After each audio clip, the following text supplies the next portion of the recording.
Sejauh ini bagi kita ini Hilux yang paling keren generasinya dan juga paling mewah. Karena banyak banget yang berubah di Hilux generasi terbaru ini.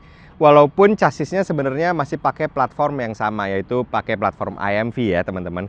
Tapi ini bener-bener banyak yang baru dan ditambahin di balik sini, serta visualnya juga banyak banget berubahnya. Kita lihat kayak apa sih generasi terbaru Toyota Hilux ini.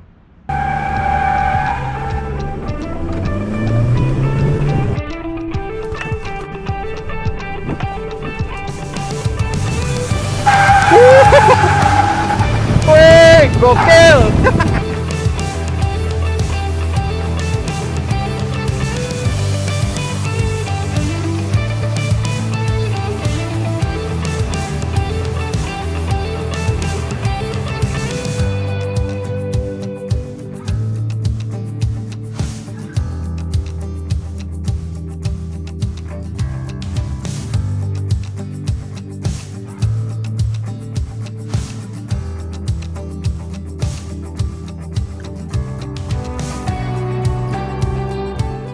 Mungkin kita mulai dari si variannya dulu ya. Jadi ada 3 varian, ada yang E, ada yang G, sama ada yang V. Dan mungkin E sama G itu punya format yang sebenarnya kurang lebih mirip dengan beberapa kelengkapan yang berbeda aja ya. Tapi kalau V, ini bener-bener banyak banget yang berbeda. Tapi walaupun secara visual mereka ini kurang lebih punya gaya yang sama aja ya teman-teman. Walaupun pernak-perniknya berbeda. Kita mungkin mulai dari yang paling mahalnya dulu. Tipe V paling mewah. Kalau kita bisa lihat, ini eksteriornya, visualnya jadi jauh lebih ganteng dari Hilux generasi sebelumnya. Dia lebih minimalis, lampu-lampunya kan ini kecil-kecil gitu ya. Terus grillnya juga dia pakai honeycomb gini dan sewarna sama bodinya. Sementara warna hitamnya itu ada di bagian atas aja minimalis gitu untuk menjadi aksen. Dan satu hal yang gua notice juga adalah logonya itu nggak pakai logo Toyota yang bulat oval itu, tapi dia pakai tulisan Toyota yang mana ngeluarin kesan klasiknya tuh lebih kuat lagi gitu, dan kesan apa ya, kesan ruggednya justru malah lebih keluar ketika pakai logo Toyota seperti ini menurut gue pribadi. Tapi nggak tahu menurut teman-teman gimana. Terus selain itu juga tentunya secara teknologi juga ya, lampunya udah canggih juga ya, udah pakai proyektor, ada DRL-nya. Udah gitu di depan sini ada fog lamp-nya untuk tipe yang V ini. Terus bahkan ada sensor-sensor juga di bawah sini. Jadi kayak semacam sensor parkir gitu. Jadi bagian depan tuh kita tetap bisa kena notifikasi gitu ketika objeknya terlalu dekat. Terus kalau kita lihat emang peleknya berbeda ya kalau tipe V ya. Dia dual tone gitu ya. Udah gitu ukurannya 265/60 R18 si pelek dan bannya. Pakai Grand Track Dunlop all terrain. Udah gitu di sampingnya sini dia pakai footstep, terus handle-nya itu di cover sama kayak karbon gitu, termasuk spionnya juga ada lampu sein-nya. Terus kalau kita ke samping lagi, lucu nih, ini semua varian punya footstep di samping. Jadi kita bisa naik seperti ini untuk ngambil-ngambil barang. Yang mana biasanya dulu gue juga pernah pakai Hilux, itu kalau mau naik harus seperti ini nih, beres-beresin barang. Nah sekarang itu dijawab akhirnya di generasi ini dengan ada footstep di sebelah sini teman-teman. Dan ini belakangnya nggak kalah ganteng sama depannya. Bagian lampu belakang dari Hilux itu di beberapa generasi kadang-kadang bikin kok kayak gantengan depannya daripada belakangnya ya gitu. Di sini tuh semuanya proporsional. Belakangnya ganteng banget, ini lampunya minimalis juga. Lampu seinnya ada di sebelah sini, tapi nggak dikasih mica orange dan bohlamnya aja yang orange. Udah gitu warna merahnya tuh pas aja gitu ngegabung sama si shape lampunya. Terus nggak lupa tentunya di sini Toyota ada lagi logonya dengan tulisan, bukan dengan logo yang oval, dan ini bikin mobilnya makin keren sih. Terus di mobil ini juga ada third brake lamp-nya di sebelah sini, dan kalau teman-teman bisa lihat di sini juga ada kamera tentunya karena di tipe V ini udah ada kamera mundur yang cukup bagus. Kita buka ya. Nah, ini juga ketika kita buka bak belakangnya, ini ada assist juga.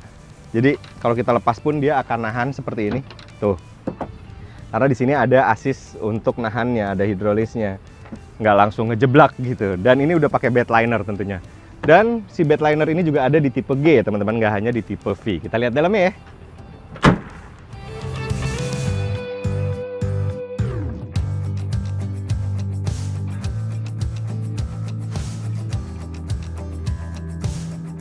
Oke. Mungkin kita cerita dulu soal formatnya sendiri ya. Jadi tidak ada yang berubah dari chassis, format platformnya semua masih sama seperti yang generasi sebelumnya, tapi memang secara ukuran jadi agak berubah dengan bodi yang juga baru ya. Dia emang agak sedikit lebih panjang, sedikit lebih lebar, walaupun memang tidak signifikan lah ya secara angka, membesar dan memanjangnya. Tapi yang cukup signifikan itu adalah justru si ground clearance-nya sendiri. Dari 280-an mm, dia sekarang jadi punya ground clearance yang lebih banyak, yaitu 300-an mm tembus gitu. Yang mana bikin mobil ini harusnya jadi jauh lebih fleksibel lagi untuk kita bawa-bawa ke medan yang lebih ekstrim, yang lebih variatif gitu, lebih tenang lah gitu.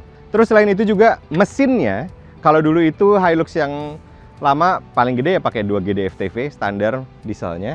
Di sini dia pakai 1 GD-FTV yang mana mesin itu nempel juga di Fortuner GR yang 2.8, nempel juga di Hi-Ace Premio yang mana mesinnya udah terkenal badaknya minta ampun karena torsinya nyampe 500 Nm untuk di versi yang otomatis ini tipe V. Dan powernya sendiri juga tentunya besar, serta ini mesin ya udah terbukti lah ya secara durabilitas dan nggak cengeng gitu ya bahan bakarnya juga. Walaupun Dex-nya lagi mahal ya hari ini, dan termasuk Dex Lite-nya juga memang membuat mobil ini mungkin jadi kayak aduh mahal juga ya running cost-nya untuk hari ini karena harganya lagi luar biasa gitu. Memang itu juga jadi hal yang cukup disayangkan kenapa Toyota nggak bener-bener breakthrough dengan ngebawa si Hilux yang mild hybrid atau membawa yang EV juga gitu ke Indonesia ini. Padahal di Thailand itu udah ada dan itu bakal jadi barang yang sangat menarik. Double cabin tapi EV atau mild hybrid gitu ya. Tapi so far ini pun sebenarnya udah sangat menyenangkan sih. Kita lihat dalamnya ya.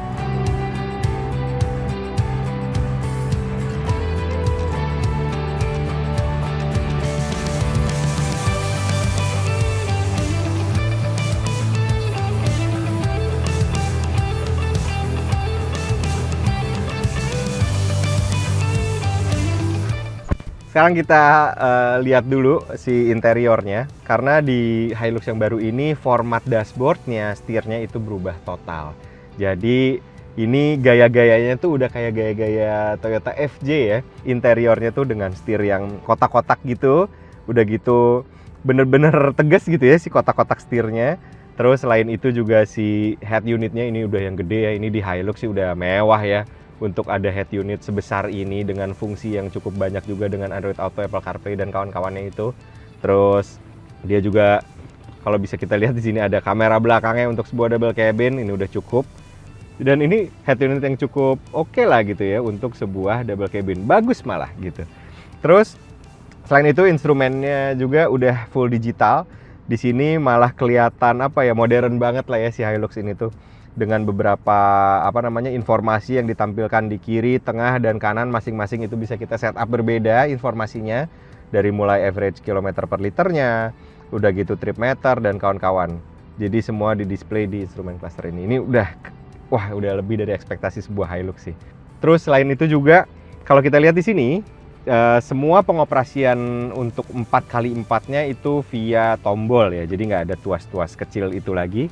Semuanya bisa kita atur via tombol, dari mulai kita mau milih yang 2H, 4H, atau low gear sekalipun nih, yang 4L nih.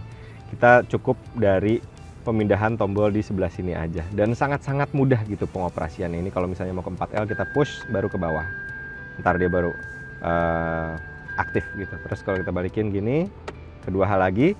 Nah, di sebelahnya itu juga ada tombol untuk locker, yaitu di locker belakang. Ini jadi kita kalau mau ngaktifin tinggal pencet yang sebelah sini, dan ada hill descent controlnya juga, serta ini ada beberapa mode berkendara yang bisa kita atur dari sini dan akan di display ke instrumen clusternya. Terus kalau teman-teman lihat di atasnya sini juga ada slot-slot untuk USB ya di atas sini, gokil sih. Terus di bawah juga masih ada wireless charger walaupun agak tersembunyi gitu, tapi ini tuh wireless charger ya kalau teman-teman lihat. Selain ada Type-C tadi colokan-colokan, tapi kalau dirasa kurang praktis Type-C-nya, tenang aja. Di sini ada colokan AC 220 volt, colokannya colokan rumah. Dan ini nggak ditaruh di belakang, tapi ditaruh di dalam konsol sini. Jadi praktikalitasnya gokil ya. Gitu. Terus ini dong, lihat nih, electronic parking brake di sebuah Hilux, teman-teman. Jadi di sini tinggal tarik aja dan ada auto hold-nya juga. Tapi tenang aja, untuk teman-teman yang ada electronic parking brake segala, ngapain gitu di mobil-mobil kayak gini, tenang. Kan tipe G nggak pakai electronic parking brake, dia masih konvensional. Jadi tenang aja, ada opsinya. Ini Hilux-nya Hilux Metropolitan lah, gitu. Oh ya, sorry nih, ada yang kelewat juga. Di sini gue seneng banget dengan format dashboardnya karena secara practicality itu dapat, tapi secara kerapihan juga dapat. Karena cup holdernya dia ditutup seperti ini, tuh ngebukanya kayak gini. Set. Enak ya untuk naro-naronya. Di sini juga ada untuk ganjelnya lagi supaya nggak kemana-mana. Di sebelah sini ada, di sebelah kiri ada juga. Dan satu lagi, lacinya kalau yang namanya double cabin itu harus fungsional juga. Di atas ada, slotnya cukup besar, di bawah juga ada. Dan ini soft opening, nggak langsung ngegebrak kayak double cabin murmer, iya nggak? Cakep ya Hilux yang baru ini. Gue seneng banget sih sejujurnya dengan Hilux yang baru ini. AC-nya juga udah dual zone lagi, gokil deh.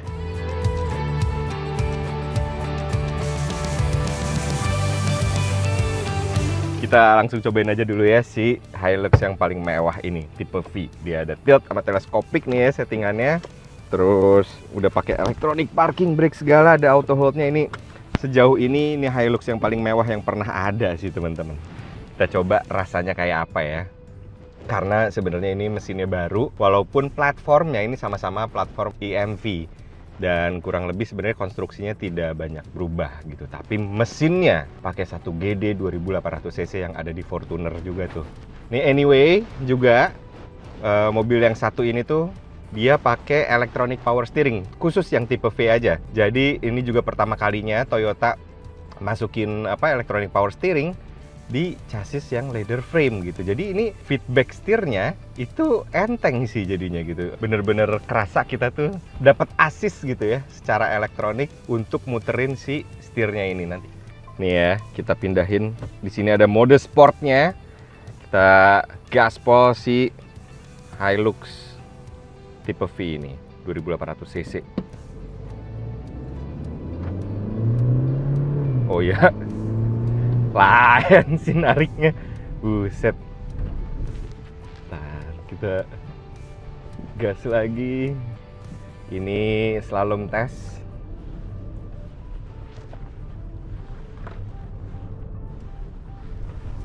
Entah perasaan gua aja apa bukan, cuman secara handling dia kerasa mirip sih sebenarnya. Pada dasarnya mirip-mirip aja ya, cuman ada sisi kok dia lebih firm aja gitu untuk kita bawa manuver yang agak ekstrim. Tapi kita coba lagi. Kita lewatin lagi speed bump. Tadi anyway ada sensornya segala nyala. Jadi udah ngingetin kita kalau misalnya udah objek di depan itu terlalu deket. Ini Hilux canggih ya. Zaman sekarang gokil juga. Kita lewat jalan bumpy. Set. Enak. Enak banget. Ya ini sebenarnya suspensi yang setupnya sama sih teman-teman kurang lebih. Cuman ya outputnya sih menurut kita ini oke banget sih ketika lewat jalan-jalan bumpy dan berbatu seperti tadi.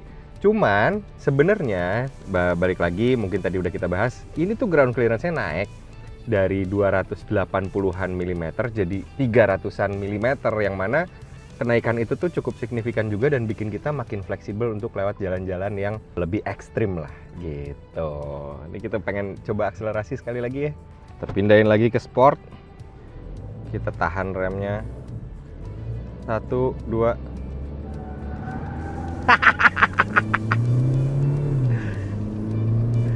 Gila torsinya, emang 500 Nm tuh emang nggak bohong sih ya.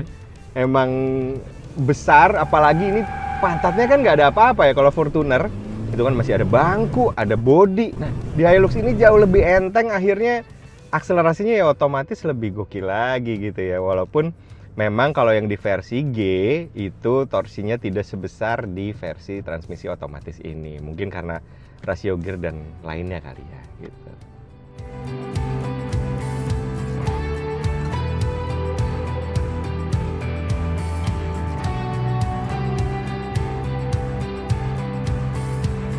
Sebelum kita sudahi, kita mau cerita juga tentang safety features-nya dari si Hilux yang tipe V ini yang paling tingginya.